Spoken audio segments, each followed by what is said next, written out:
que tenían un interés en esa tarea, eso fue la cosa importantísima. La idea justamente de esta tarea de cálculo de la masa de jeans era esa, que se interesaran, digamos, por profundizar más en el tema, por entender mejor cuál era la situación. Y entonces, miren, para que calculemos la masa de jeans, yo les voy a recordar a que era igual esa masa de jeans, vale 5 veces la constante de Boltzmann por la temperatura sobre G mu mh a la 3 medios, y esto por 3 veces 4pi por la densidad media a la 1 medio. Entonces, en esta ecuación ya sabemos que K es la constante de ¿qué? La constante de Boltzmann, que ¿cuánto vale? 1,38 por 10 a la menos 23, ¿qué? Eso está en joules sobre Kelvin.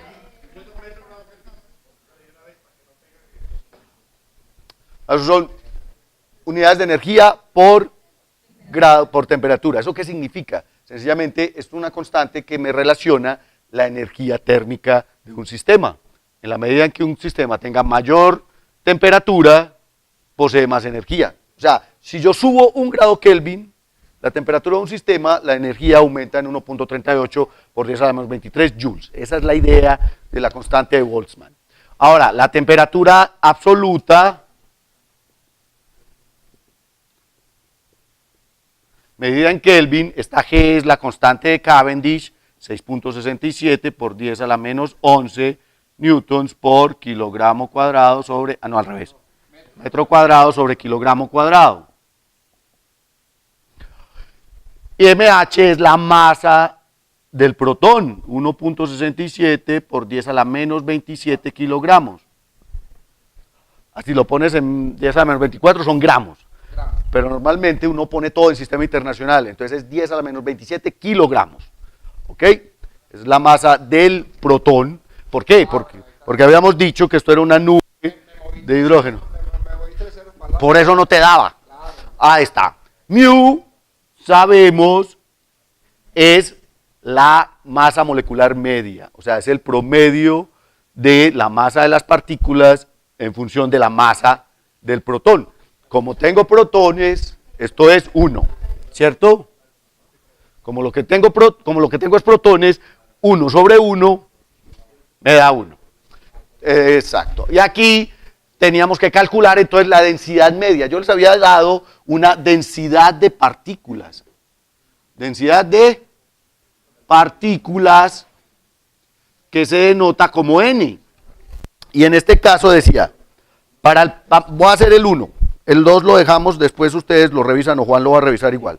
Dice, una nube típica de hidrógeno difuso. Hidrógeno difuso significa que tengo una nube de gas de hidrógeno. Es así de sencillo. Hidrógeno atómico, ¿ok? Monoatómico.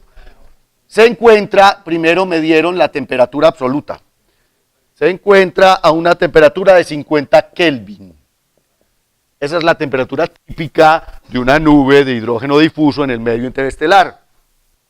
Y tiene una densidad de partículas, entonces esta es la N que me dan. Esa densidad de partículas es de 5 por 10 a la 8 metros a la menos 3. Eso significa sencillamente que por cada metro cúbico yo tengo 5 por 10 a la 8 partículas. 5 por 10 a la 8 son 500 millones de partículas. Exacto, o sea, en cada metro cúbico de esa nube hay 500 millones de átomos de hidrógeno. Parece un montón, pero eso no es nada. Eso no es nada. ¿Ustedes saben cuál es la densidad de partículas por centímetro cúbico en el aire? Es de 10 a la 19. Imagínense, en el aire. Este aire que nosotros respiramos tiene el orden de 10 a la 19 partículas por centímetro cúbico. O sea que esto no es nada. Pero aún así es una nube del medio interestelar. Y me dice que está compuesta fundamentalmente de H1. Acuérdense que este H1 romano significa hidrógeno neutro. Este 1 romano significa que no está ionizado, ¿ok? Cuando es H2 romano, es hidrógeno ionizado, o sea que ha perdido su electrón. En este caso lo que tengo son átomos de hidrógeno. El H sola es el símbolo, pero el H1, este se llama el grado de ionización. Entonces, normalmente, cuando hablamos del medio interestelar, debemos especificar el grado de ionización del material en el medio interestelar. Pero entonces, siempre que ustedes encuentren el 1 romano, lo que les está diciendo eso es que el átomo no está ionizado, ¿ok? Está en su nivel de ionización básico, o sea, cero, neutro. Exacto, tomando el peso molecular medio como 1, ¿por qué tomamos el peso molecular medio como 1? Porque las partículas son átomos de hidrógeno y el peso molecular se calcula con respecto al átomo de hidrógeno, entonces eso es 1. Calcular la masa de jeans, listo, entonces vamos a calcular la masa de jeans para esta nube en especial. Esa masa de jeans simplemente sería 5 por la constante de Boltzmann, que es 1,38 por 10 a la menos 23, no le voy a poner unidades aquí porque ya todo está en unidades del sistema internacional, y eso por la temperatura, que son 50 sobre, voy a poner esto aquí, corchetes, para que me quede bien, sobre 6.67 por 10 a la menos 11, y esto por 1, y esto por la masa, que es 1,67 por 10 a la menos 27, y todo esto lo elevo a la 3 medios. Y todo eso lo voy a multiplicar por este, que es 3 sobre 4pi por la densidad. Y entonces, ¿cómo calculo la densidad? La densidad se calcula muy fácilmente. Ustedes cogen el número de partículas y lo multiplican por la masa de las partículas. Entonces esto es la masa del hidrógeno, 1,67 por 10 a la menos 27, multiplicado por el número de partículas, que son 5 por 10 a la 8. Y esto lo elevamos a la 1 medio. Entonces, sencillamente, ρ sub 0 es N por MH. Es así de sencillo. Y esto nos va a dar una masa de jeans en kilogramos. Miren y verán. A ver, yo lo hago. Yo lo voy a hacer en la calculadora a ver cuánto nos da.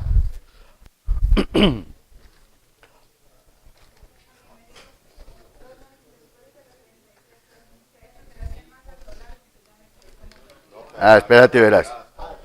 Esto es 5. ¿Qué estás haciendo? 6 por 10 a la menos 24 kilos. No. Acá está malo también de todo. Entonces esto sí es 10 a la 24, sí. Todo malo. Tienes toda la razón. Vengan que aquí tenemos un error. 10 es 10 a la 27. Sí, es 10 a la 27. Toda la información que aparece. No. Vea. Masa del protón. Masa del protón. Es sencillo. Masa protón. Pues igual. Pero véame esta como está de lentejo. Masa del protón. Ahí está. 1.67 por 10 a la 27 kilogramos. Por eso, es la misma cosa. Ahí está. No me confundas. Yo sabía que era 10 a la menos 27. Y entonces, vamos a hacer esta multiplicación. Listo. 1,38 por 10 a la menos 23. Y eso por 50. Espérate.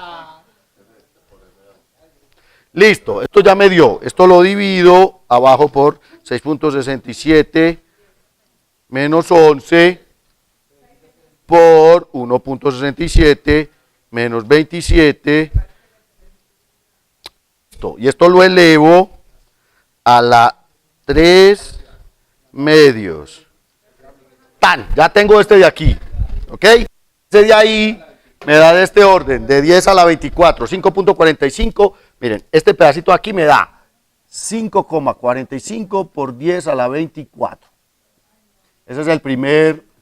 Ahora, perdón. Este es 3 dividido 4 por pi por 1.67 exponente menos 27 por 5 exponente 8. Espérense un segundito.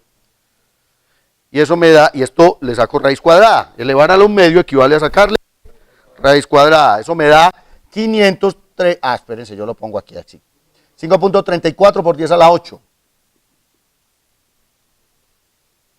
5.34. Y entonces esto lo multiplico por 5.45 por 10 a la 24. Esa me da de orden de 2.9 por 10 a la 33 kilogramos.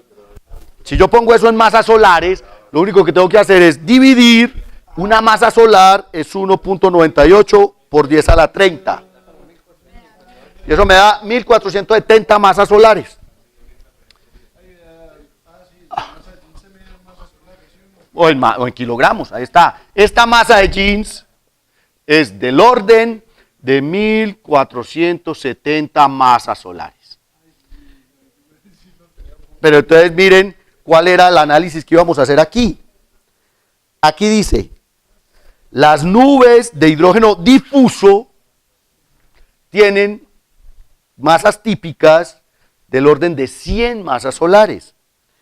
Entonces, lo que me está diciendo esto es que una nube de hidrógeno difuso tendría que tener 15 veces más masa para colapsar. En las nubes de hidrógeno difuso no se forma nada.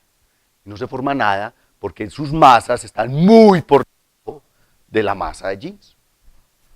Ese era el análisis. O sea, de acuerdo con este resultado, ¿qué podríamos decir de estas nubes en particular con respecto a su posible colapso? No colapsan. Ya, sencillo. Una nube de hidrógeno difuso no colapsa. Y no colapsa porque la masa de jeans es 15 veces más grande. Y la segunda es sencillamente reemplazar igual. Vamos a reemplazar en la segunda, a ver cuánto nos da la masa de jeans en la segunda. La segunda tenía una temperatura de 10, entonces sencillamente es poner 10 aquí. Para la segunda, la temperatura aquí era de 10 Kelvin. Y la densidad, bueno, y el mu para la segunda vale 2. ¿Por qué el peso molecular? Porque es H2. Entonces, como es una molécula de hidrógeno, las partículas tienen 2 veces el peso del hidrógeno, ¿cierto? Porque como mu es la masa de las partículas sobre la masa del hidrógeno.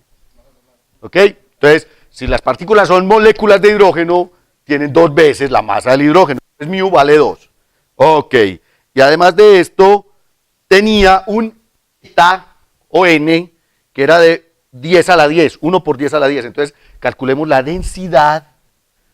¿Dónde está la densidad? Aquí. Entonces, este es 1 por 10 a la 10. 1 por 10 a la 10. Y de esa manera vamos a calcular la masa de jeans para la segunda nube. Y esa segunda nube, entonces, me daría lo siguiente. Dime. Y aquí tengo 2 veces la masa del hidrógeno. Espérate. Sí. Porque tengo 2 hidrógenos. Y entonces aquí, exacto, aquí esta masa va multiplicada por 2. ¿Cierto?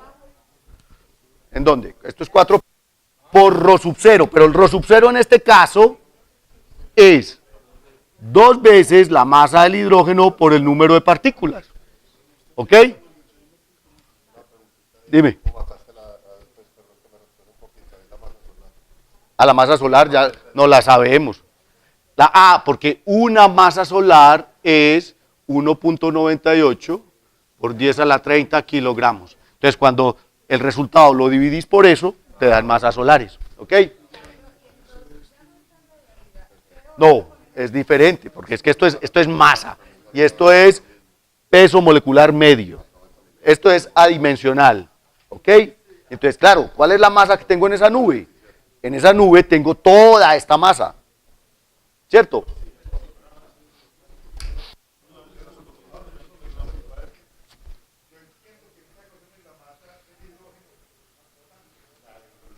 Sí, pero espérate, lo que pasa es que me está preguntando por la densidad de la nube. ¿Cuál es la densidad media de la nube? La densidad media de la nube, como las partículas son H2, Cada partícula tiene 2 veces la masa del hidrógeno. ¿Cierto?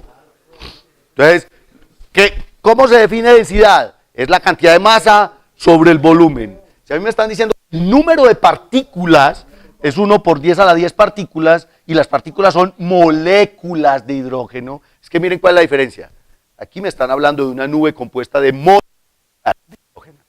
Entonces, cada partícula realmente es una molécula de hidrógeno. Cada partícula tiene 2 átomos de hidrógeno. Cada partícula tiene la masa de 2 átomos de hidrógeno. ¿Ok? Entonces se duplica la masa.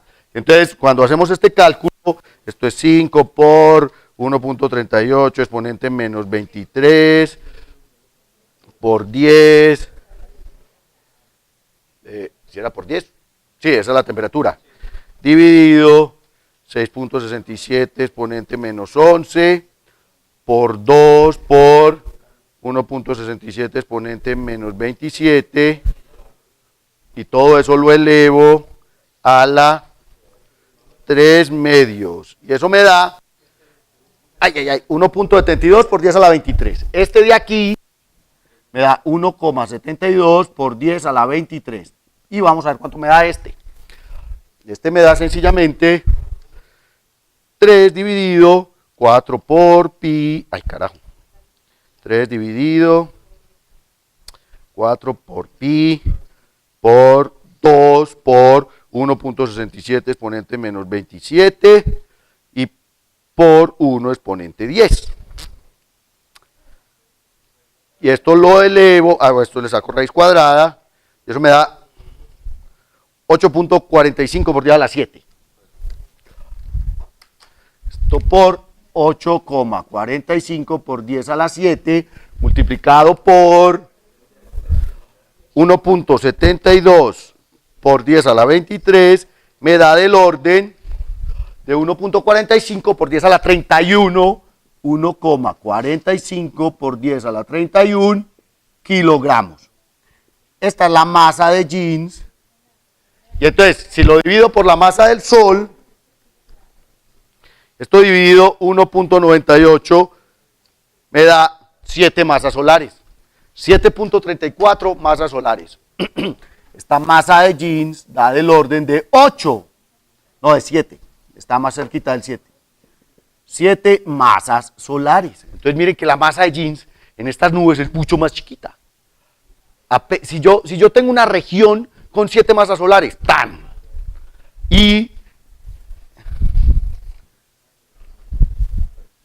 no, ahí no les doy una masa típica, pero básicamente es del orden de 7 masas de jeans. O sea, sí. Antes tenía que alcanzar 1400 masas de jeans. Perdón, masas solares. Aquí, con que una región de la nube, y las regiones de H2 son regiones de miles de masas solares, ¿recuerdan? Esas sí tienen miles de masas solares. Con que una región en una nube de H2 alcance 7 masas de jeans. Exacto. Bueno, esa era, esa era la idea. Solo, o sea, aquí solo necesitaría 7.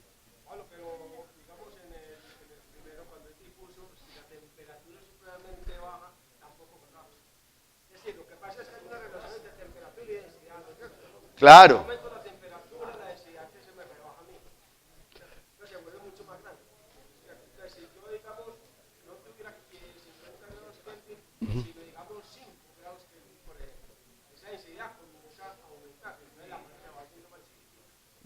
Claro. No, a ver, si tú aumentas la temperatura, si disminuye la temperatura, disminuye la masa de jeans y aumenta la densidad. Sí, eso es correcto. Pero, de nuevo, ahí estamos hablando de nubes difusas típicas. O sea, es lo que vemos en el medio interestelar. Claro, es que uno puede jugar la masa de jeans para un gas confinado en un cilindro. ¿Ven? O sea, debe haber regiones de un cilindro que dependiendo de la temperatura y la densidad se puedan alcanzar la masa de jeans. ¿Ves? Porque solo depende de esto. Eso fue lo que vos encontraste y de lo que estábamos discutiendo ahorita. Sí, claro.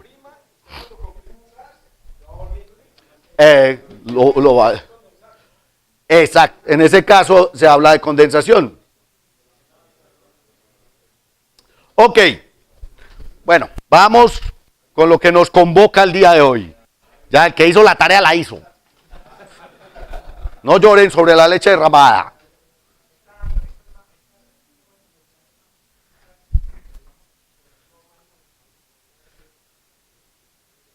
Claro, claro, es que acuérdense que hay granulación. El colapso inicia con 10 o 15 masas solares, pero durante el colapso pequeñas regiones aumentan su densidad a medida que la temperatura es constante. Recuerdan que la primera parte del colapso es isotérmico. Entonces, mientras se está dando el colapso, pequeñas regiones, como aumentan la densidad, disminuyen su masa de Jeans, y entonces la masa de Jeans pasa de 7 masas solares a 1. Entonces, esa de 1 va a formar un sol. Y, exacto, pero entonces no sucede ahí solamente, sino que sucede en muchas partes. Esa es la idea justamente. Ok, veníamos hablando en las clases anteriores del interior de los planetas y de cómo, digamos, los planetas están conformados en capas bien definidas, dependiendo de los materiales. Tenemos planetas rocosos y metálicos como la Tierra, y tenemos planetas fluidos de hidrógeno como Júpiter, tenemos planetas ricos en hielos, etcétera, etcétera. Hoy vamos a hablar un poco de las consecuencias que se tienen a partir de la dinámica y del flujo de calor interno en un planeta como la Tierra. Pero vamos a ver que eso no sucede solo en la Tierra. La dinámica del interior planetario se da en muchos otros lugares del sistema solar y produce efectos geológicos como la tectónica o el vulcanismo. Los volcanes son un fenómeno absolutamente común en nuestro planeta. Todos lo sabemos. Los pastusos tienen el Galeras. Hay una cosa curiosa, yo no sé, sabiendo nosotros cómo son de bravos los volcanes, y vamos y nos parqueamos a vivir ahí al lado.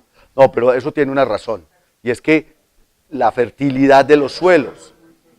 Son suelos fértiles porque están abonados con todos estos minerales que produce el volcán, y entonces es vivir en la zozobra, no. Mentira, la gente se acostumbra a vivir con el volcán, pero pues Pasto va a desaparecer en algún momento. Lo que pasa es que, de nuevo, nosotros tenemos unas ideas de temporalidad que no tienen nada que ver con la realidad. Imagínense Nápoles al lado del Vesubio. ¿Ah? En Sicilia, el Etna. Eso está a punto de Mauna Kea, en Hawái. Y han habido hawaianos durante los últimos 10.000 años viviendo ahí. Pero ¿por qué la última isla se formó hace 50 millones de años? Ahora vamos a ver cómo se forman las islas de Hawái. Y entonces, la tectónica y los volcanes son un fenómeno común en los planetas que tienen dinámica interior. Nuestro planeta especialmente tiene una característica en su corteza, y es que está partida. La corteza es como un rompecabezas. Y esas piezas del rompecabezas las conocemos como placas tectónicas. La corteza terrestre flota literalmente sobre el manto hiperviscoso que está por debajo, que es mucho más denso, mientras que los basaltos de los que está hecha la corteza son más livianos, entonces por eso flota. Pero además, veíamos que como es dinámica, estas placas se mueven, se chocan unas con otras, cambian a través del tiempo, pero en este instante, en la actualidad, por eso yo digo en la actualidad se reconocen unas 14 placas que flotan sobre el manto terrestre. Aquí, como esto es una proyección de, ¿cómo se llama la proyección? Proyección de Mercator, no está en el tamaño real. Ay, carajo. No está en el tamaño real, ahí me están llamando a felicitarme porque tuve un hijo astrónomo. Eso pasa cuando uno gradúa astrónomos todos los días. Entonces, como esta es una proyección, parecería que la placa de Norteamérica es la más grande. No, en realidad la placa más grande del planeta es la placa del Pacífico.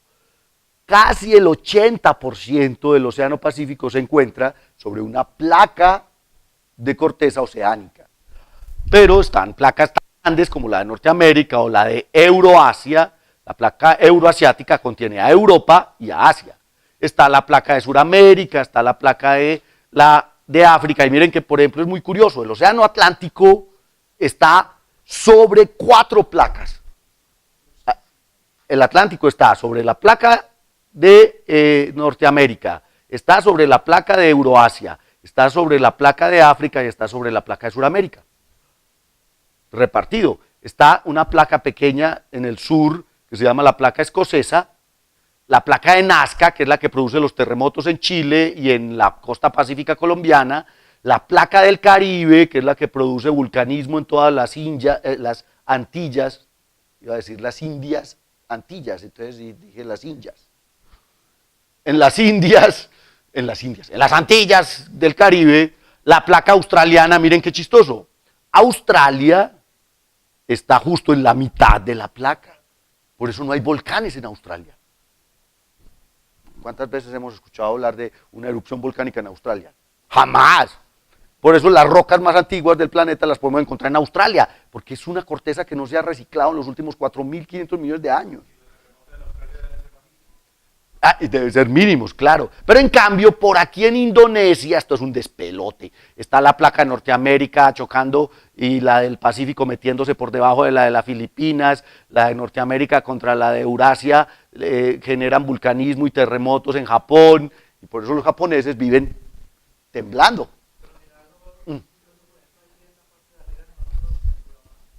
Sí. Ahí se unen la del Caribe, la de Nazca, esta se llama la placa de los Cocos, pero por eso este cinturón, ahorita vamos a ver, es una de las regiones más volcánicas del planeta. ¿Qué es lo que genera ese movimiento de las placas? Pues se necesita energía para mover un continente completo. Esa energía proviene de la convección del manto. Nuestro manto hiper viscoso, que se puede, digamos que en principio se puede considerar como un sólido, pero es un sólido que fluye lentamente. ¿Ustedes conocen algún material a temperatura, la brea, el asfalto? El asfalto, que parece sólido, en realidad fluye muy lentamente, y obviamente si usted le está pasando camiones permanentemente, en 5 años, el asfalto ya el vidrio. Ustedes sabían que el vidrio fluye. El vidrio se derrama, eso. Sencillamente, si ustedes esperan unos 500 años, van a ver que las ventanas de su casa ya son más gorditas abajo. Eso es lo que llamamos un líquido hiperviscoso. Es una estructura molecular que parece sólida, pero que en realidad fluye muy lentamente. El flujo del manto es muy lento. De hecho, estas corrientes de convección, que son las que empujan las placas tectónicas, tienen unos ciclos de unos 200 millones de años. Eso significa, sencillamente, si nosotros lo vemos aquí, que, por ejemplo, en esta dorsal oceánica está saliendo material que fluye desde el interior del planeta. Entonces, ese material empieza a migrar, empieza a ser movido por el flujo del manto que está por debajo y, básicamente, la placa del Pacífico se recicla cada 200 millones de años. O sea, el material que se está metiendo por aquí en la fosa de las Marianas en Filipinas salió por aquí en esta dorsal del centro del Pacífico hace 200 millones de años. Y durante 200 millones de años hizo todo el recorrido sobre el manto. Es una balsa que se va moviendo. Estos son simulaciones de esos flujos de convección en el manto del planeta Tierra. Estas columnas entonces pueden tardar entre 50 y 200 millones de años en completar un ciclo. Las columnas más profundas, que vienen casi desde el núcleo de la Tierra, son las que se tardan más, mientras que en el manto superior también hay corrientes de convección que son más rápidas, digámoslo así. Y entonces, eso es lo que les decía, ese movimiento del manto produce que por ciertas regiones el material del interior salga y empiece a mover la placa tectónica. O sea, al salir se solidifica y genera nueva corteza, en este caso corteza oceánica, porque esto está justo en la mitad del océano y por encima está el océano Pacífico, el océano Atlántico, el océano, miren, el océano Pacífico, el océano Índico, el Atlántico, etcétera, etcétera. Entonces, las dorsales oceánicas son el lugar por donde sale nuevo material y se está generando nueva corteza terrestre. Todo el tiempo. Esas regiones constituyen las cadenas volcánicas más largas del mundo. Claro, eso es la actividad volcánica más permanente en el planeta y recorre todo el planeta. Miren, es que es como una costura a través del planeta Tierra en medio de los océanos. Es la cadena montañosa más grande del planeta. No es el Himalaya o los Andes, no. La cadena montañosa más larga y más grande del planeta es la dorsal interoceánica. Y, claro, lo que sale tiene que entrar por algún lado, porque si no estaríamos acumulando material.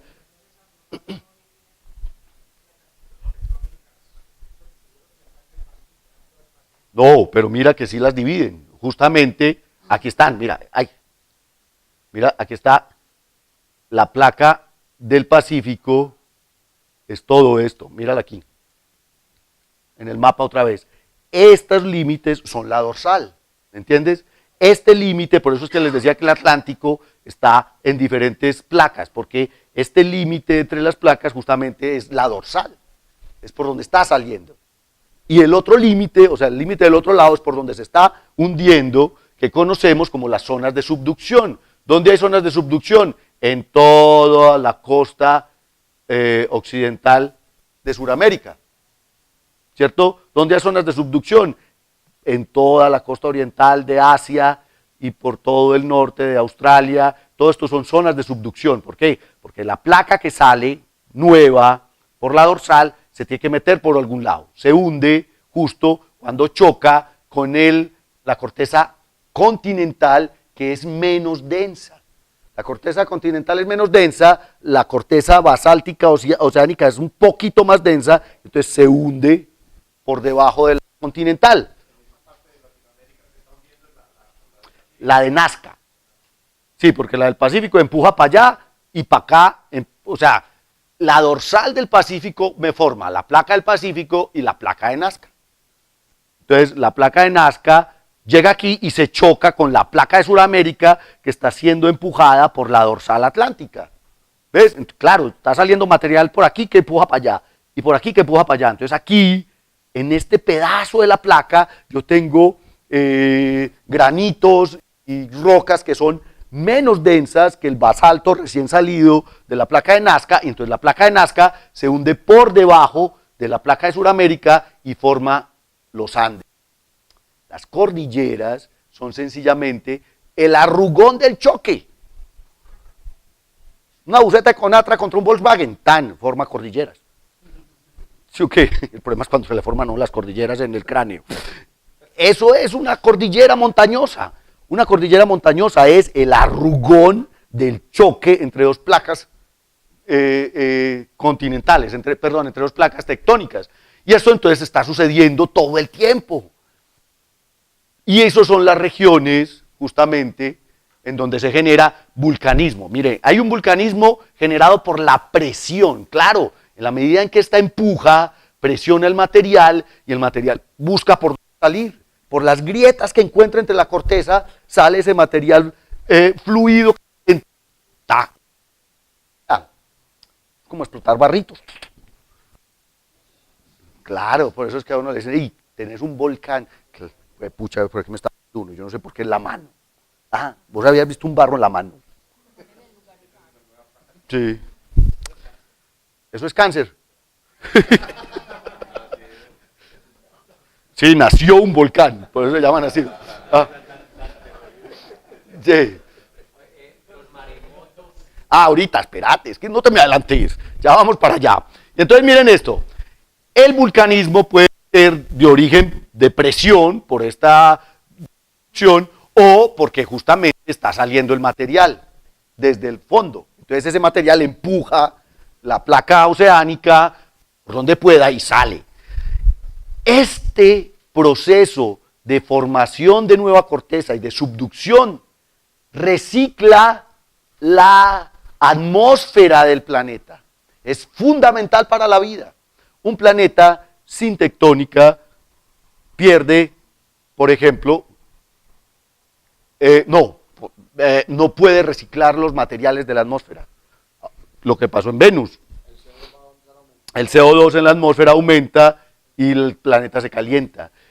Aquí, cuando esta placa se hunde por debajo de la otra, se está llevando agua, dióxido de carbono, monóxido de carbono, todas esas cosas de la atmósfera se las está llevando por aquí y esta aquí vuelve y sale por los volcanes. Entonces hay un ciclo del carbono y hay un ciclo del agua, que no es el ciclo del agua de evaporar y llover, sino el ciclo del agua de meterse al fondo del planeta y volver a salir, que es fundamental para la vida en este planeta.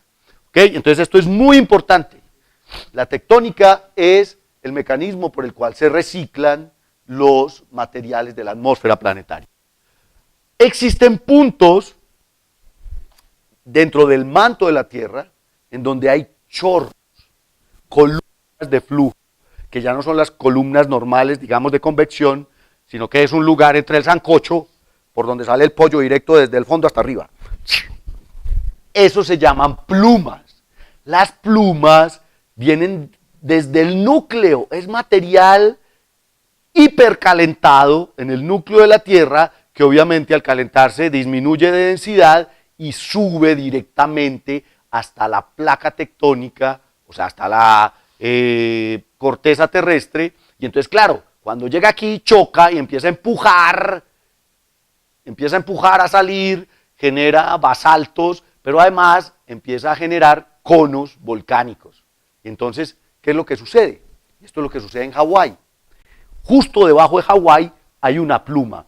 Significa, hay un chorro material que está empujando todo el tiempo la placa del Pacífico. Y como la placa del Pacífico se está moviendo, entonces él forma una isla, se mueve. Forma otra isla, se mueve. Forma otra isla, se mueve. La cadena de Hawái es una cadena de islas que se forma y desaparece. Entonces, se habla de la isla más nueva de Hawái y que las otras islas más antiguas ya desaparecieron. Y entonces, digamos que la pluma no se mueve, pero la placa sí se está moviendo sobre la pluma, entonces el material surge y forma una isla, y a medida que la placa se mueve, surge y forma otra isla. Es como estar haciendo cupcakes. Imagínense, cupcakes y el chorro de chocolate. Entonces va formando islas a medida que la placa se mueve. Sería uno solo. Ahorita vamos a ver que eso sucedió en otros lugares del sistema solar. Claro, si la placa no se moviera, este cono volcánico empezaría a acumular basalto hasta formar algo como el Monte Olimpo. Sí, claro, eso está saliendo permanentemente. Ahí hay erupciones permanentes. ¿Cuál es el volcán más activo de la Tierra? ¿Ah? El Kilauea, en Hawái. Esa es la isla más nueva de Hawái. Justo en este momento se está formando la isla, todavía se está formando. Empezó hace como 50 millones, no, empezó hace unos 5 millones de años a formarse, sí, porque hace 50 ya había pasado las otras islas. ¿Ah? Se forman islas todo el tiempo, ahorita les muestro. Entonces estas plumas son chorros que salen desde el núcleo de la Tierra, otros salen por aquí, o sea, hay plumas superficiales, digámoslo así, que parten desde el manto superior y que tienen, miren, diámetros entre 200 y 800 kilómetros. Entonces, lo que yo tengo es un chorro de material de 800 kilómetros empujando la corteza. Eso es una cosa increíble. ¿Sí? No, por eso, claro, es que esto no es hierro, esto es material del manto calentado directamente en el núcleo, ¿me entiendes? O sea, esto no es el chorrito de convección. Aquí, cuando yo les digo calentado por el núcleo, es porque es como cuando uno tiene la olla con el sancocho. El núcleo es la fuente de calor, ¿ves? Entonces es el núcleo el que calienta el material. Y en este caso lo calienta tanto que él sale derechito. Exacto. Entonces, hay 8 plumas del manto superior que se generan a unos 600 kilómetros de profundidad, mientras que estas más grandes, 12 plumas, van hasta el núcleo. ¿Cuáles? Por ejemplo, las más profundas están en Hawái, en Samoa, en Tahití y en la isla de Pascua. En las Azores, en las Islas Canarias, en la isla de Ascensión, todos estos son plumas. En la isla de Java, en el mar de coral en Australia. Y hay otras que son chiquitas. Las plumas chiquitas están en Islandia. Islandia es una pluma. El Monte Etna. Hay una en Francia que se llama la Eiffel, pero esa no es muy activa. La de Cocoa en el Índico y la del suroeste australiano. Y la de Juan de Fuca. Juan de Fuca está en Norteamérica. Las azulitas son estas plumas del manto superior. Las rojas son las plumas profundas.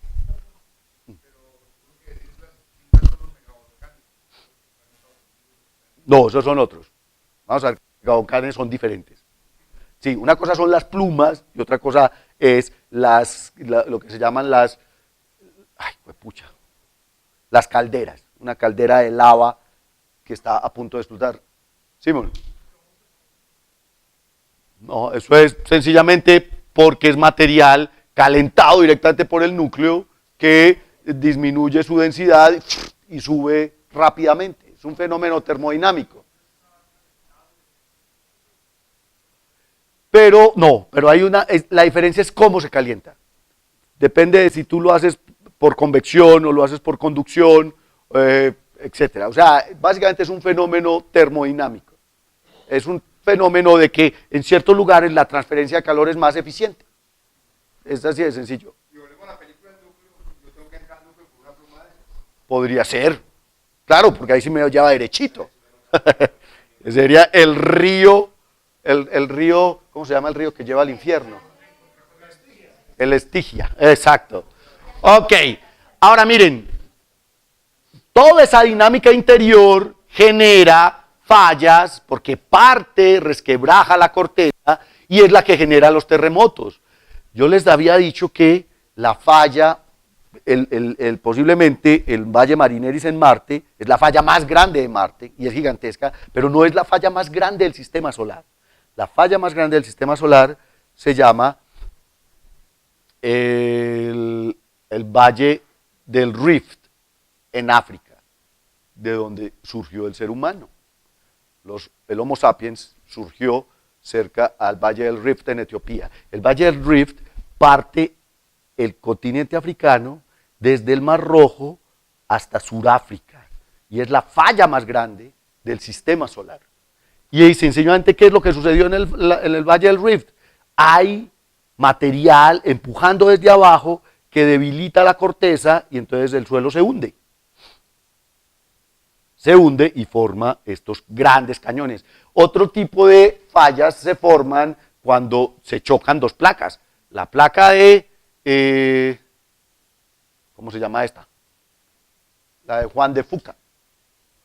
Y la placa de Norteamérica y forman esta cicatriz en California que se llama la falla de San Andrés. ¿Se acuerdan que Superman se metió a la falla de San Andrés? Claro, pues, y devolvió el tiempo para que Luisa Lane pudiera sobrevivir. Claro, porque hubo un terremoto y Luisa, whatever. Pero, ¿se acuerdan que lo que quería hacer Lex Luthor? Ese man es un genio. Claro, él tiró una bomba atómica en la falla de San Andrés para hundir a California y él se iba a quedar con todos los estados, con Nevada, estaba comprando todo el desierto. Iba a ser la costa.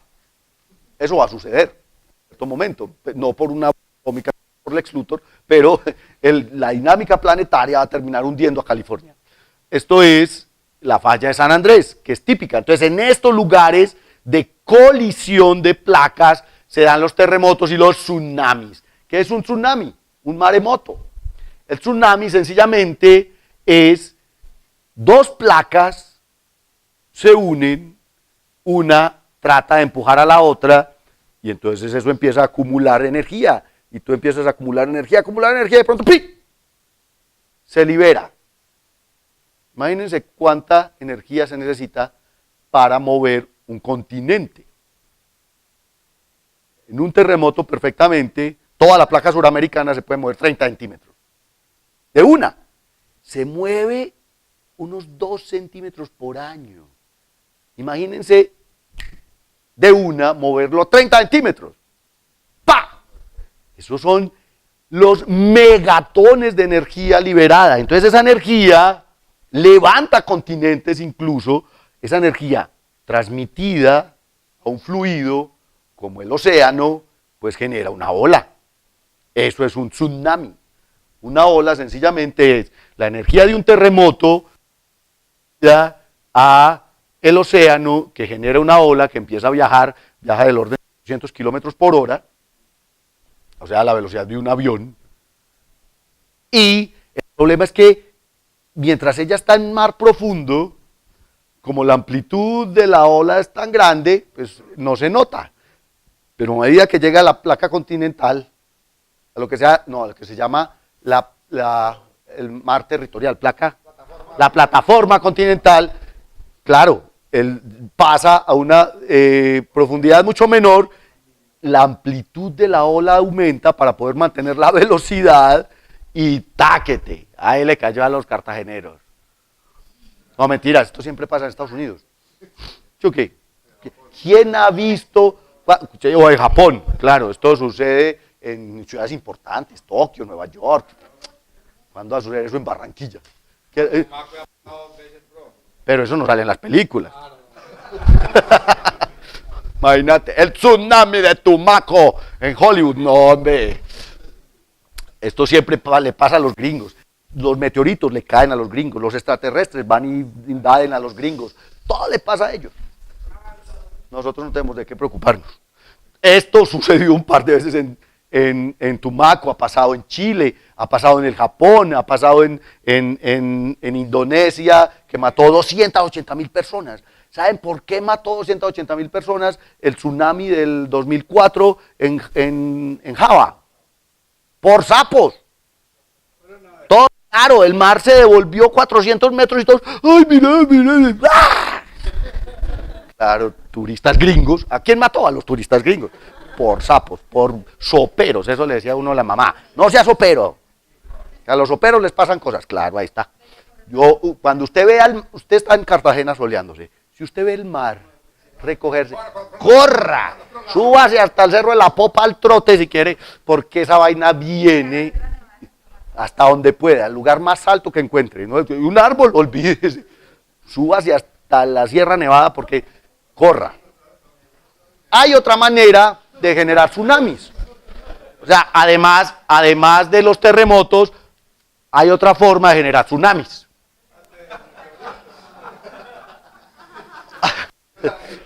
Imagínense lo que va a generar este. Otra forma de generar tsunamis es que caiga un asteroide, claro, cae un asteroide en medio del océano y es lo peor que le puede pasar a este planeta, porque así sea chiquito, va a generar una ola que va a caer sobre las costas. O sea, un asteroide en el océano Atlántico, se borró la costa este de los Estados Unidos. Borrada, pues, así de sencillo. Un asteroide que caiga en el océano Pacífico, entonces se borró toda la costa oeste y se borró Japón. Así, es una cosa. Alguno de esos. 2029. ¿Cómo? De hacerlo. Artificialmente. Que caiga. Qué genocida. Ok. Pues contratemos al gordito. Pero no alcanzan a generar tsunamis. Entonces, imagínate la energía que se necesita para generar un tsunami, que ni siquiera una prueba nuclear genera una cosa de esas.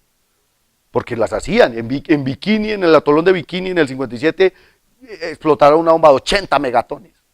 Y eso apenas pues mató los pescados de Bikini y generó a Bob Esponja. ¿Se acuerdan? Pero además de eso, no produjo más. Fondo de Bikini, allá vive Bob Esponja y Patricio, que es el mejor personaje de las caricaturas. Ok. Sí, claro que sí. Se han generado tsunamis por erupciones, porque las erupciones, por ejemplo, derrumban toda una parte de una montaña. Y entonces, hay un peligro inminente en Hawái, y es que el volcán activo y la pluma derrumben, y esos son kilómetros kilómetros cúbicos de material que empujarían el agua, y esa vaina se va hasta el Japón. Claro que sí, las erupciones volcánicas también producen tsunamis. Ok, ahora, ese movimiento de las placas, que conocemos como deriva continental, se ha reconocido durante toda la historia de la Tierra. Esto es una teoría de principios del siglo XX, ¿se acuerdan? ¿Cómo se llamaba el señor? Era Wagner. Wagner era un alemán el que propuso la deriva continental. Y entonces, los continentes que tenemos ahora no son los mismos que teníamos antes. La Tierra ha pasado por diferentes etapas. Por ejemplo, en el Devónico, hace 410 millones de años, la mayor parte de la placa de la corteza continental se encontraba en el hemisferio sur. Existía un gigantesco continente llamado Gondwanaland. Gondwanaland, hijo de pucha. Y en el Ecuador existía un continente más pequeño que conocíamos como Laurasia. Estos después van a terminar siendo Norteamérica y Europa. En el Carbonífero, hace unos 330 millones de años, Gondwanaland empezó a moverse hacia el norte y Laurasia empezó a aumentar. Sencillamente el empuje de una placa sobre otra levanta parte de la corteza. Y, por ejemplo, estos continentes unidos en el ecuador terrestre generaron hace 250 millones de años el último supercontinente que se llamaba Pangea. Pangea contenía Norteamérica, Suramérica, África, Australia, Antártida, la India, Europa, Asia, todos estaban ahí pegados. Y existía un gigantesco océano que se llamaba el Mar de Tetis. Eso fue hace 250 millones de años. Después, durante el Triásico, hace unos 200 millones de años, Pangea empezó a dividirse.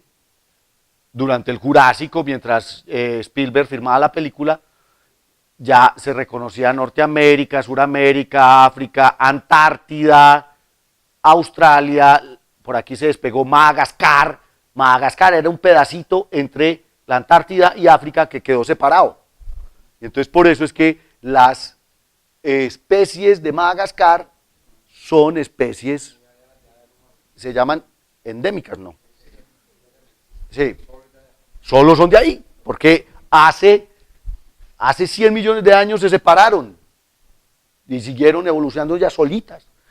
La India también se partió de ahí y empezó a irse hacia el norte, y hace 50 millones de años se encontró con Asia. Por aquí ya estaba Suramérica, África, miren que ya se reconocen, Australia se fue para allá, la Antártida se fue para el sur, y a partir de ahí pues tenemos los continentes que conocemos ahora. India golpeó a Asia y generó el Himalaya. En Venus, dime.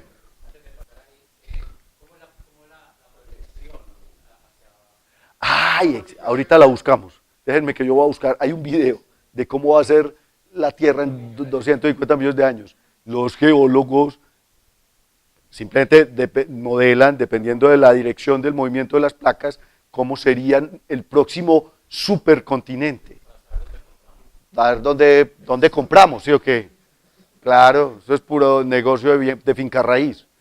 Simón.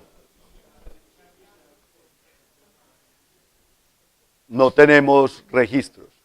No tenemos registros de la dinámica de las placas antes de eso. Pero probablemente esto ha sucedido durante toda la historia. Se juntan, se separan, se juntan, se separan. Entonces, sabemos, modelando el movimiento actual, dónde estaban antes. Pero parece ser que no tenemos mucha información de antes, de hace 500 millones de años. Es probable que podamos encontrar ese tipo de cosas, pero no, ahorita yo he visto videos de modelación de cómo va a ser el supercontinente futuro. Así que ya la buscamos. En Venus, resulta que el problema con Venus es que el manto se deshidrató. ¿Por qué se deshidrató? Sencillamente perdió todo el agua. Venus ha venido perdiendo su agua durante los últimos 4.000 millones de años y un manto deshidratado no puede tener convección. Claro, las corrientes dejan de moverse. Así se muevan lentico en la Tierra. El agua de la Tierra es suficiente para mantener la convección. Pero en Venus, como tengo un manto deshidratado, no hay convección. Aún así, hay plumas y hay material que empuja desde el interior del planeta y expulsa cantidades inmensas de basalto. La última más bien digámoslo así, el último gran reciclaje de la superficie de Venus sucedió hace unos 800 millones de años. Y se generan erupciones masivas, o sea, empieza a acumularse material y presión, y material y presión, y de pronto ¡prá! Él busca salida por cualquier lado y inunda la superficie de Venus con nuevo material. El basalto venusino tiene unos 800 millones de años. O sea que la última gran renovación del suelo de Venus sucedió hace unos 800 millones de años, Coco. Pero no tenemos tectónica como tal. En Marte teníamos plumas sin movimiento de placas. Entonces, claro, era lo que decías tú, Anita, ahorita. En la Tierra yo tengo una pluma y la placa se mueve, entonces formo islas. En Marte, como no tengo movimiento de placas, tengo una pluma que bota y bota y bota y bota y bota material hasta que levanto un morrito de 27 kilómetros de altura, como el Monte Olimpo, como los volcanes de Tarsis. Ahí está. Entonces en Marte no posee tectónica desde hace unos 3.800 millones de años y el material sencillamente se acumuló en conos volcánicos, pero ojo, hay un chino que ha estado analizando las imágenes de satélite de Marte, sobre todo en la falla del Valle Marineris, y parece ser que el Valle Marineris está activo todavía. Eso significa que debajo del Valle Marineris todavía debe haber actividad geológica. Este man yo no sé cómo lo hizo, pero esos chinos, berracos, hermano. Pero el hombre ha estado analizando, a partir de imágenes de satélite, que todavía puede haber cierta actividad geológica en Marte. Eso es normal, o sea, eso no es raro. Un planeta, o sea, se viene enfriando durante miles de millones de años y eso no significa que todavía no haya flujo de calor en Marte. Obviamente, el interior de Marte todavía está más caliente que el exterior y siempre que usted tenga un gradiente de temperatura, pues va a tener flujo de calor. ¿Qué sucede en otros lugares? En Europa sabemos que hay tectónica también. ¿Por qué? Porque la superficie está llena de fallas. Porque debe haber un fluido interno que tiene convección. Los objetos que tengan mantos fluidos y cortezas frágiles, obviamente van a tener placas. Y ya esto se comprobó. Esto era una tesis, era una hipótesis, pero con las últimas fotografías y datos de Cassini, ya sabemos que, de Cassini no, esto estamos en Europa, de Galileo, ya sabemos que Europa, en Júpiter, tiene tectónica. Y hay dos efectos también. O sea, ¿qué es lo que calienta el interior de Europa? La marea, el efecto gravitacional, que la amasa. En Titán también se han detectado fallas sobre la superficie de Titán. Estas son fotografías tomadas por Cassini, ahora sí, de la superficie de Titán. Miren esto, esta es la escala, 50 kilómetros. O sea que esto es una falla de unos 200 kilómetros, 100 kilómetros. Eso significa que Titán también debe tener un interior dinámico. Debe estar haciendo sancocho ahí dentro de Titán. Ahora, el vulcanismo, que es un efecto de toda esa actividad geológica, del golpe de las placas tectónicas, etcétera, etcétera, sencillamente es cuando sale el material.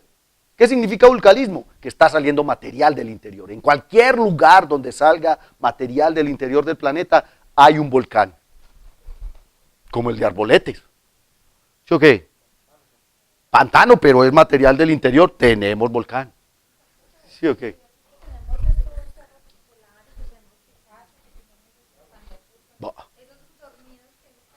No, esos no son volcanes. Esas son montañas levantadas por otros fenómenos. Pero de hecho Antioquia tiene poco vulcanismo porque Antioquia está sobre una formación basáltica gigantesca que se llama el batolito antioqueño. Por eso tenemos también pocos terremotos, aún así se caen las especies y esas cosas.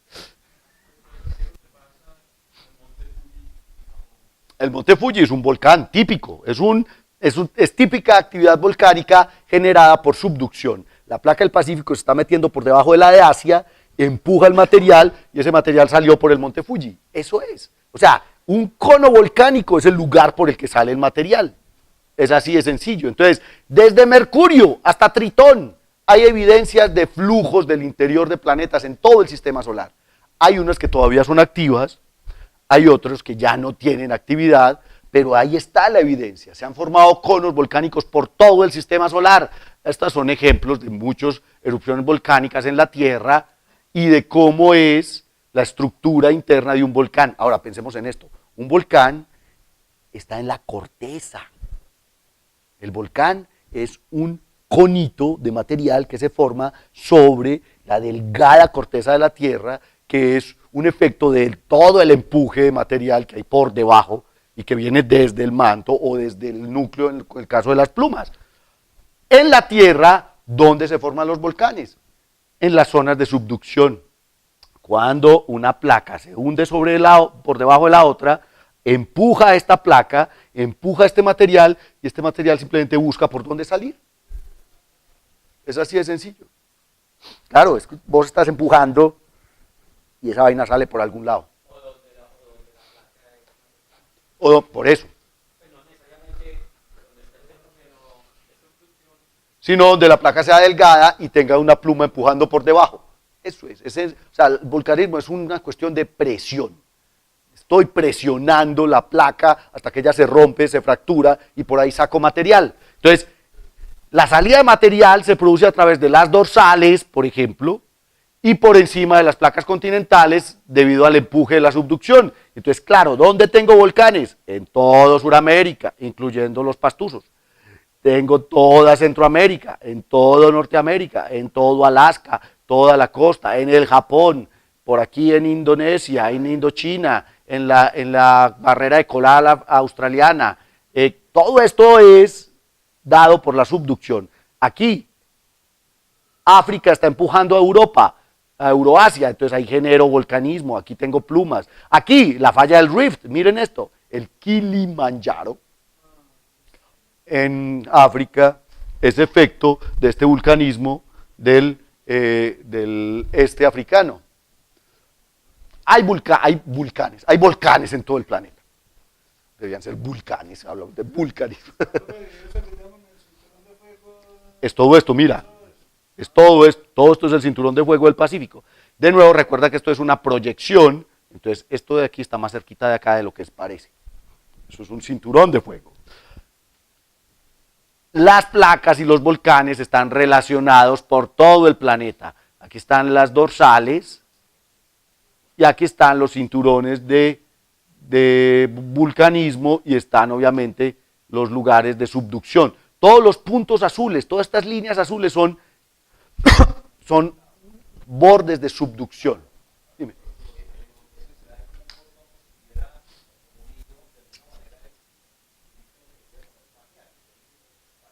Y se une por el otro lado, claro.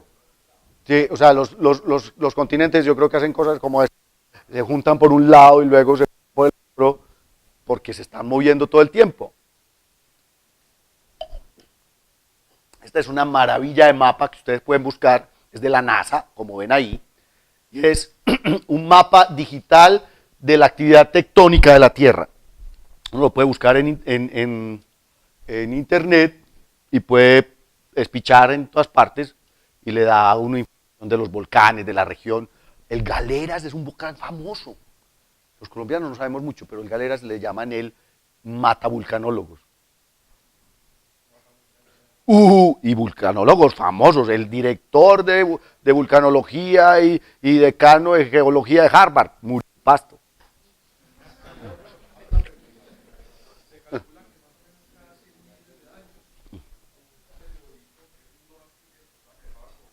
con todo.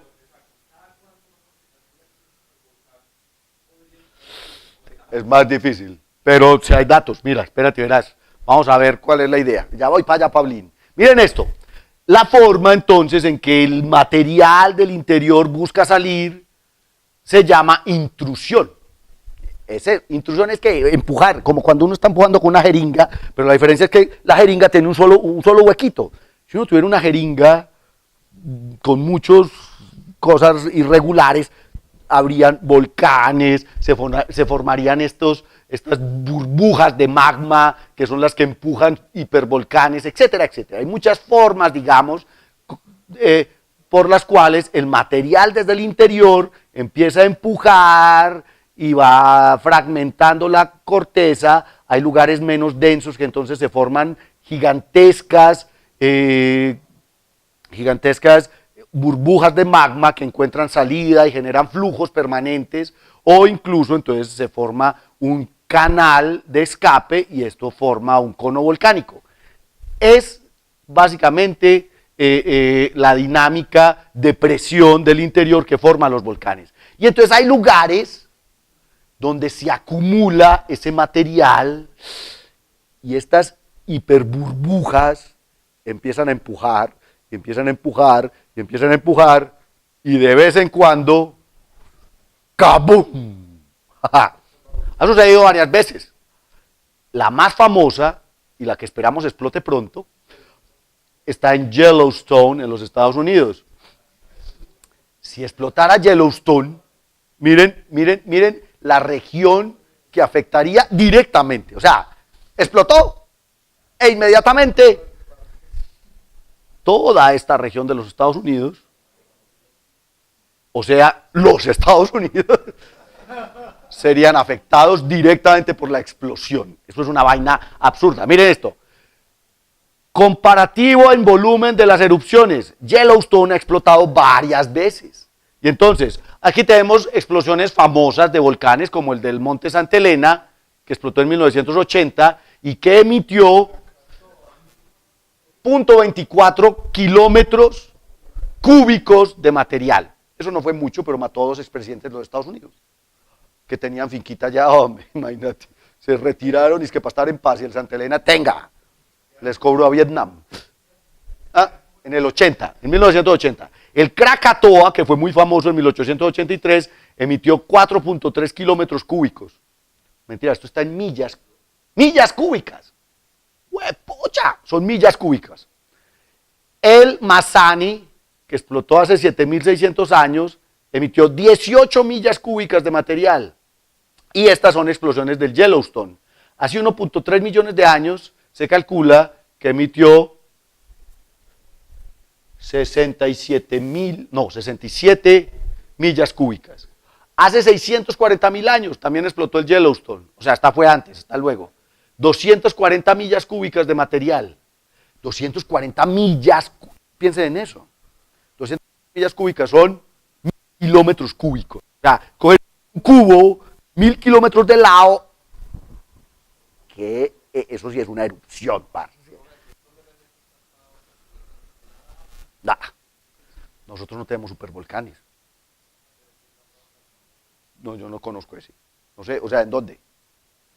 ¿Está en Colombia? Ni idea. Yo no conozco ese. Y miren esto. Hace 2.1 millones de años, este animal expulsó 600 millas cúbicas. Hace 2.1 millones de años. Ahí está, estamos pendientes. Yellowstone va a explotar. De acuerdo con la película, había explotado en 2012, pero no explotó en 2012. Pero ahí viene. Ese no es el más grande. Hace 650 millones de años, hace 650 millones de años, tuvimos la última era de snowball. La Tierra estuvo completamente congelada en una era glacial absurda, en donde teníamos hielo en el Ecuador. O sea, éramos una bola de nieve. ¿Saben qué nos salvó de la bola de nieve? Las calderas siberianas. Las calderas siberianas son un supervolcán que estuvieron erupcionando durante al menos durante como unos 20 millones de años. Y calentaron el planeta de nuevo. Dime. Uh-huh.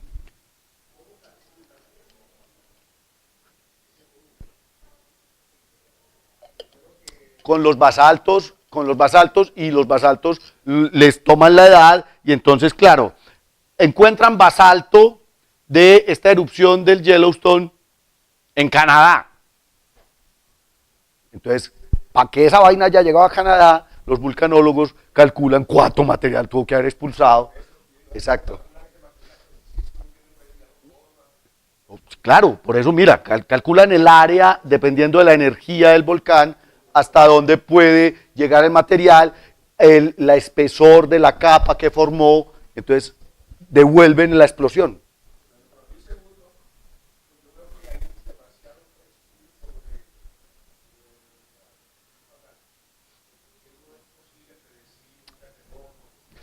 Porque es que sabemos cómo sucede, pero no cuándo. O sea, es como si tú estás apretando un resorte y acumulando energía, acumulando energía, acumulando energía. Tú sabes cuándo va a liberarse la energía, cuando tú lo liberes. Pero el problema es que aquí, ¿quién nos dice cuándo se va a liberar la energía? No, es imposible.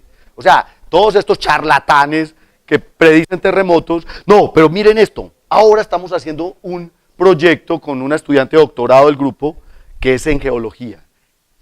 Y lo que estamos tratando de hacer es de relacionar las mareas con la actividad sísmica. Porque la marea pues afecta el planeta y posiblemente eso genere liberación de energía. Vamos a ver si llegamos a algún lado por ahí. Y eso sí sería una herramienta, no para predecirlos, sino para saber cuáles son las épocas más favorables para los terremotos, digámoslo así, pero predecir un terremoto es virtualmente imposible.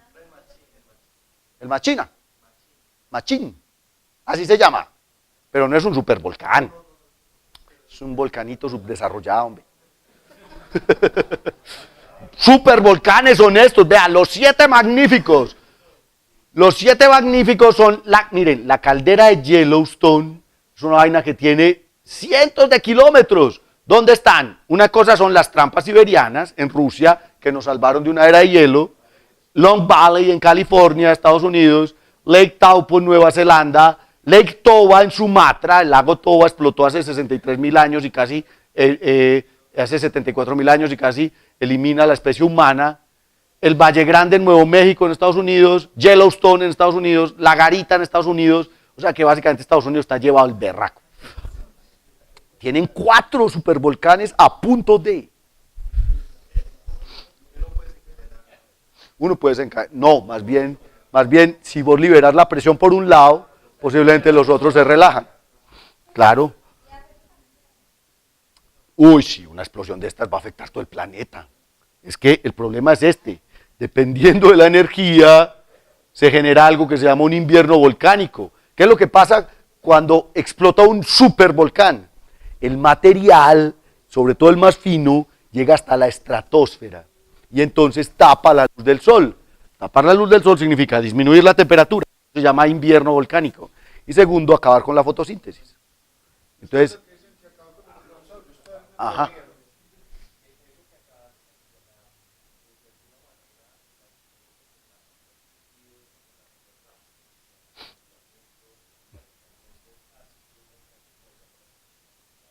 Pero hay unas cosas que se combinan.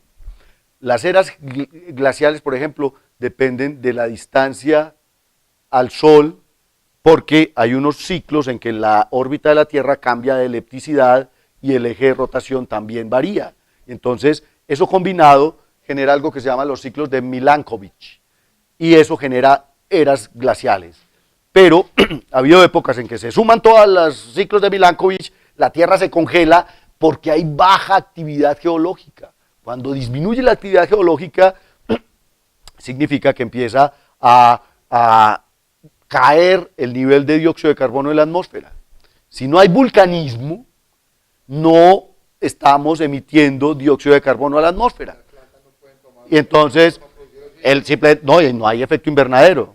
Es que yo necesito calentar la atmósfera para poder mantener la temperatura del planeta. La atmósfera es una cobija. Entonces, si no hay dióxido de carbono en la atmósfera, cae la temperatura y se congela el planeta. ¿Cómo recupero la temperatura? Bote dióxido de carbono. que es lo que hemos hecho nosotros durante 200 años quemando combustibles fósiles. ¿Cuál es el miedo del calentamiento global? Es que nosotros estamos emitiendo una tasa de dióxido de carbono que es mayor a la que naturalmente emite el planeta.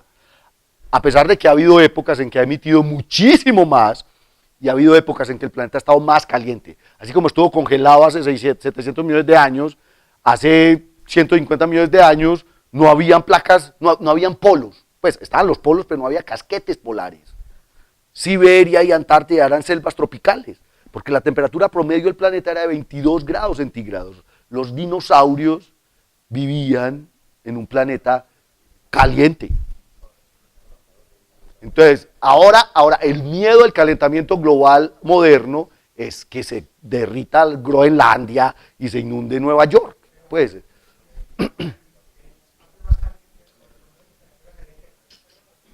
claro, aumentaba, o sea, era la temperatura promedio. ¿Ustedes saben cuál es la temperatura promedio actual de la Tierra?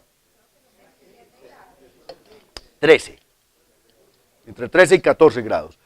Ese es el miedo. Ustedes no han visto las proyecciones de si la temperatura subía a 19 grados. A 19 grados se derretiría Groenlandia y la Antártida. Entonces, ok.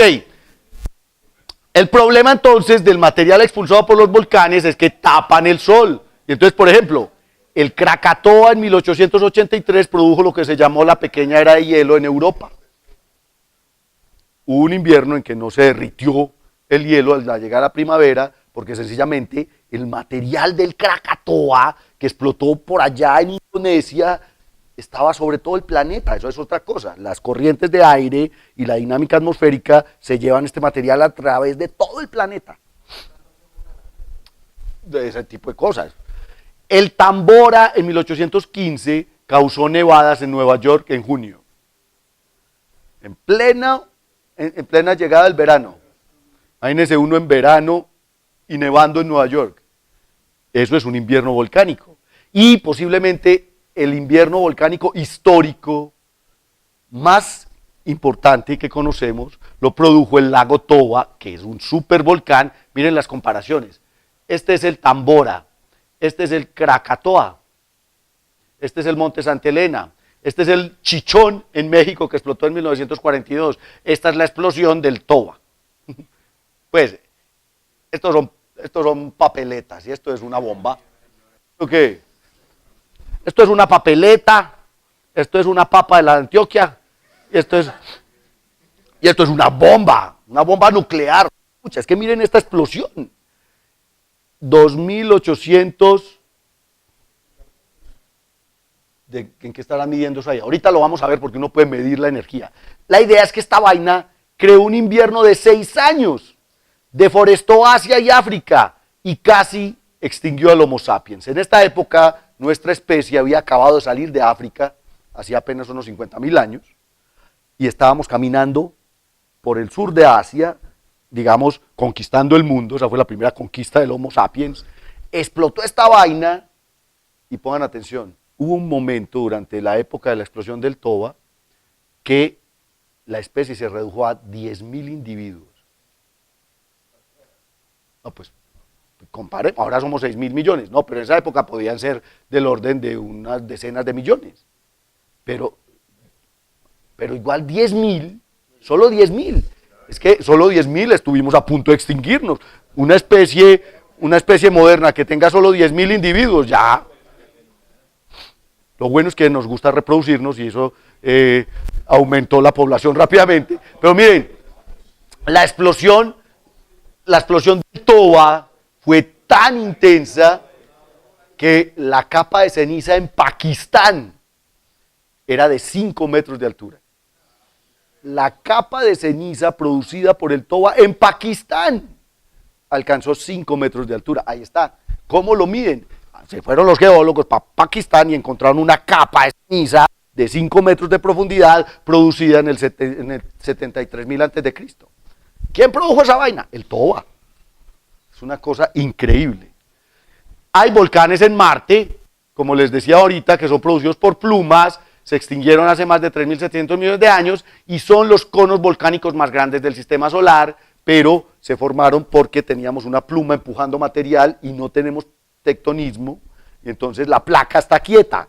Entonces, aquí debajo del Olympus había un chorro permanente de material, aquí debajo del Arcia, del Pavonis, del Ascraeus, lo que teníamos eran chorros de material expulsado, y todo este basalto que rodea los volcanes es material volcánico.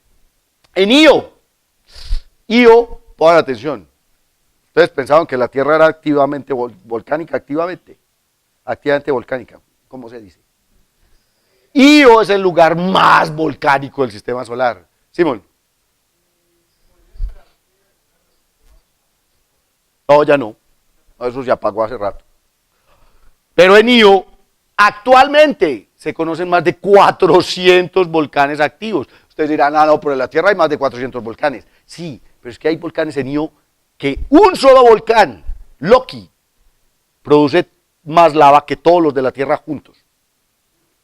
Un solo volcán en Io produce más lava que todos los volcanes de la Tierra juntos. Fueron descubiertos en 1979 por el Voyager y están activos en el Marduk, el Babar, el Montepele, el Pilán, el Bosauli, el Daedalus. Bueno, hay un montones. Esto es un mapa de emisión térmica de la superficie de Io. Galileo, entonces, entre más grande sea el punto, mayor es la emisión térmica. Miren imagínense las calderas que tengo yo en estos puntos grandotes negros y rojos. Los azules verdecitos son los más chiquitos. Dime, Ana. No, Io es del tamaño de nuestra luna. Io es del tamaño de nuestra luna. Pero es una luna que está siendo básicamente amasada, aplastada permanentemente por la gravedad de Júpiter y de Ganímedes. Entonces, le están haciendo así. Entonces, ella genera un calor interior tan tenaz que tiene vulcanismo permanente. Las calderas cambian la superficie en menos de 8 años. Miren, esto es una caldera en erupción, fotografiada en el 99 por Galileo, y luego fotografiada en el último paso de New Horizons en 2007, y ya hay todo un cambio geológico alrededor. Esto es, miren, de noviembre del 99 a febrero del 2000, miren el chorro de lava, estos son 50 kilómetros en escala. Hay flujos de lava de 400 kilómetros en Io. Hay volcanes que producen lava suficiente para pavimentar los Estados Unidos con una capa de 1 metro por año. O sea, Io está derretido. Es así de sencillo. De milagro tiene superficie sólida. Esa vaina usted se para y espere que en 2 días eso se mueve. Porque hay vulcanismo permanente. Estos, por ejemplo, son flujos de lava en una región que se llama Bashtar Paterae, que tiene uno de los volcanes más grandes de la Luna. Es una pizza. Esto es un planisferio de Io, y donde ustedes vean cositas como esta, miren esta bendita explosión volcánica. Esto no es un cráter de impacto, esto es una explosión volcánica gigantesca que dejó el material alrededor, es absolutamente claro, ¿cierto? Y todas estas manchitas negras, todo esto son nieves de colores. Resulta que las erupciones emiten sulfuros de hidrógeno, sulfuros de oxígeno, sulfuros de no sé qué, un montón de cosas mezcladas con azufre, y esas erupciones que se elevan hasta 500 kilómetros de altura se congelan y caen como nieve. Entonces, por eso hay un montón de colores, nieves de colores por todo Io. La pizza del sistema solar. Nieve de azufre, exactamente. Ahora, no es la única luna con actividad volcánica en el sistema solar. Tritón, a pesar de ser un lugar absolutamente congelado alrededor de Neptuno, tiene lo que llamamos criovulcanismo. ¿Por qué criovulcanismo? Porque los volcanes de Tritón se producen por nitrógeno líquido. El nitrógeno en el interior del planeta hierve a menos 196 grados y es expulsado por geysers que se elevan a 8 kilómetros de altura. Hay un chorro de nitrógeno líquido de 8 kilómetros de altura, pues mezclado con un montón de cosas. No, por eso, o sea, no se congela porque para congelar el nitrógeno tiene que estar por debajo de menos 196 grados. Entonces, es vulcanismo criogénico. y también es producido probablemente por marea gravitacional generada por Neptuno. Tritón tiene el premio a los volcanes más fríos del sistema solar.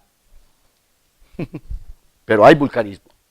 Tenemos volcanes. Vamos a hacer pipí.